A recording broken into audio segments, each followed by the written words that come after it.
Tidak ada lagi pulau surga di Katulistiwa dan tidak ada lagi resor ski gunung. Tidak ada pantai atau desa kecil yang tenang. Badai dan topan dengan kekuatan luar biasa menyapu semua yang ada di daratan. Perang membuat kerusakan lebih parah. Satu hulu ledak nuklir dapat menghancurkan setengah dari populasi dunia. Kedengarannya seperti plot film bencana lain, bukan? Tapi saya berbicara tentang kemungkinan masa depan planet kita. Dalam waktu kurang dari 10 menit, Anda akan mengetahui mengapa apa yang terjadi sekarang di bawah kaki kita dapat menghancurkan seluruh dunia yang kita kenal. Mengapa hutan hujan Amazon yang lebat bisa hilang sama sekali, sementara angin normal menyebabkan jutaan kematian. Dan apa hubungannya rute dari Antartika ke Uruguay?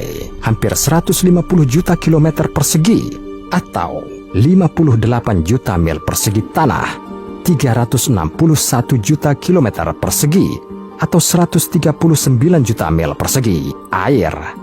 Ini persis seperti apa bumi sekitar 300 juta tahun yang lalu. Pada saat itu, di planet kita tidak ada pulau atau benua yang terpisah, hanya super benua Pangea dan samudra besar Pantalasa. Kemudian Pangea mulai hancur. Dan setelah ratusan juta tahun pergerakan lambat lempeng litosfer, kita mendapatkan bumi yang kita kenal sekarang. Namun proses ini tidak berhenti. Itu berlanjut hingga hari ini. Planet ini secara bertahap mengubah penampilannya setiap detik. Anda mungkin tidak akan menyadarinya tanpa instrumen khusus, tetapi 300 juta tahun akan berlalu dan Anda tidak akan lagi mengenali bumi. Christopher Scotese, seorang ahli geologi dan paleontografer di Universitas Texas di Arlington, membuat hipotesis tentang Neo Pangea. Jika Anda percaya para ilmuwan, maka seiring waktu, pergerakan benua akan mengarah pada pembentukan super benua baru yang disebut Pangea Proxima. Untuk melihat bagaimana ini akan terjadi, kita harus bergerak cepat. Samudra Atlantik dan Hindia akan terus meluas hingga semua benua berkumpul di satu tempat. Sangat mungkin sebagian besar dari mereka akan bertabrakan dengan Eurasia.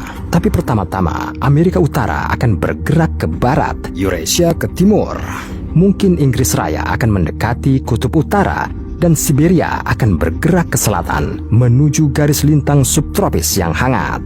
Ini akan menjadi luar biasa panas dan lembab di sana. Afrika diperkirakan akan bertabrakan dengan Eropa dan Jazirah Arab. Laut Mediterania akan hilang sama sekali.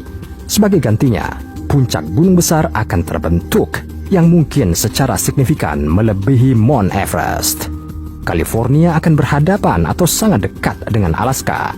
Akan tercipta pegunungan baru. Kemudian Samudra Atlantik akan mulai menyusut. Antartika akan bergerak ke utara menuju Madagaskar.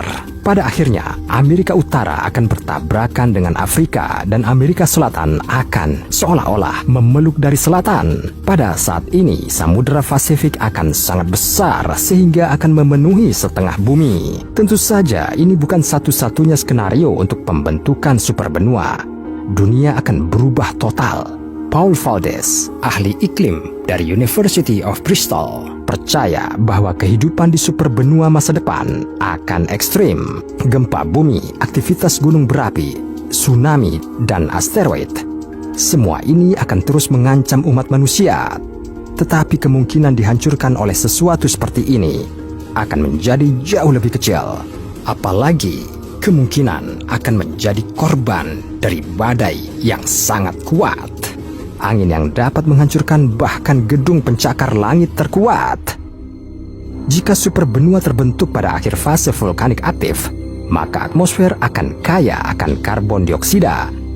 Akibatnya, akan ada pemanasan global yang bahkan akan menghangatkan lautan, dan kita akan memiliki planet dengan hypercanes yang mengamuk. Siklon tropis besar ini 50% lebih kuat daripada badai terburuk di zaman kita. Lupakan angin sepoi-sepoi yang mungkin bertiup di luar jendela Anda. Angin akan menjadi ratusan kali lebih kuat.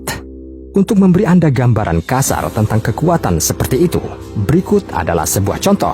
Badai kategori 5 Irma mencapai kecepatan angin 285 km per jam atau 180 mil per jam. pantai utara Kuba dilanda gelombang setinggi 11 meter atau 36 kaki. Bukan yang terbesar dalam sejarah, tapi hampir tidak ada orang yang ingin berada di dekatnya. Kemudian di Florida, sebuah bencana alam besar diumumkan. Jutaan orang dievakuasi. Akibat badai, kerusakan ekonomi berjumlah lebih dari 77 miliar dolar. Sekarang kalikan semua ini dengan 1,5 kecepatan angin, gelombang, kerusakan, dan bencana alam serupa akan terjadi di Neo Pangaea sepanjang waktu. Mungkin dengan pembagian wilayah dalam kondisi seperti itu, masalah akan muncul. Tidak ada waktu untuk pertanian dan berbagai bentuk produksi. Tapi coba pikirkan berapa banyak energi yang bisa diperoleh dengan bantuan generator angin. Jadi, Anda pikir kalau umat manusia entah bagaimana terlalu agresif hari ini? Enggak lah. Konflik di Neo Pangaea akan menjadi hal biasa. Manusia mampu menimbulkan lebih banyak kerusakan pada diri mereka sendiri daripada alam. Saat ini, umat manusia memiliki jet tempur, rudal balistik antar benua, drone, berbagai senjata kimia, jumlah ancaman yang dapat mengirim Anda untuk bertemu dengan mendiang nenek buyut Anda meningkat setiap tahun. Tambahkan di sini, senjata nuklir atau jenis virus yang sangat berbahaya. Dan ini hanya persenjataan yang ada saat ini. Tapi apa yang akan mereka dapatkan di masa depan? Dunia di mana negara-negara tidak terpisahkan dari samudra dan lautan, di mana Anda harus terus-menerus berjuang untuk sumber daya dan wilayah yang dapat dihuni. Ya, ini adalah semacam dunia kuno. Koreksi, dunia kuno di mana ada hulu ledak nuklir dan kepadatan penduduk sedemikian rupa sehingga hampir semua penyakit menular berisiko menjadi pandemi. Dan badai, jangan lupakan badai konstan sebagai bonus. Tapi saya bahkan belum membahas semua masalah iklim. Untuk membentuk Neo Pangaea, benua cenderung bergeser dari kutub ke khatulistiwa dan sangat banyak mengubah posisinya. Ini berarti bahwa banyak negara akan memiliki iklim yang benar-benar seperti neraka. Tropis di Amerika Serikat mudah datangnya. Gurun pengganti Brasil, ya, orang harus terbiasa dengan itu juga. Portugal di bawah es. Di Neo Pangaea bahkan ini bisa saja terjadi. Nigeria dan Maroko juga akan sangat dingin. Dan iklim di Spanyol tidak lagi berbeda dengan Islandia. Namun mengapa kita membicarakan hal-hal buruk sepanjang waktu? Sebuah super benua tunggal masih akan memiliki kelebihan. Misalnya, perjalanan dari Antartika yang terasa lebih hangat. Uruguay dapat dicapai dengan berjalan kaki, dan dari Meksiko ke Afrika Selatan cukup naik mobil. Benar, lebih baik tidak memimpikan liburan apapun di pantai Italia, kecuali tentu saja Anda adalah penggemar suhu yang sangat rendah. Italia akan sangat dingin dalam 300 juta tahun. Oke, jujur saja, jika Pangaea masih ada atau terbentuk lagi, Anda tidak akan senang karenanya. Ya, saya juga. Skenario yang mengerikan. Jujur, fakta bahwa hipotesis Christopher Scotesi hanya itu, dan tidak ada yang benar-benar tahu apakah pergerakan lempeng litosfer akan mengarah pada penghuni bumi. Berita terbaik dalam video ini. Mungkin Anda akan senang kalau ikan dan kehidupan laut lainnya merasa jauh lebih baik di lautan luas. Lagi pula, orang tidak perlu menyeberang untuk mencapai suatu tempat yang berarti lebih sedikit polusi dan dampak negatif lainnya. Tapi tidak, kehidupan di lautan secara langsung terkait dengan arus yang mengoksidasi air dan menyediakan nutrisi lainnya. Arus bergantung pada lokasi benua, dan jika semuanya berkumpul di satu tempat, arus mungkin tidak ada lagi.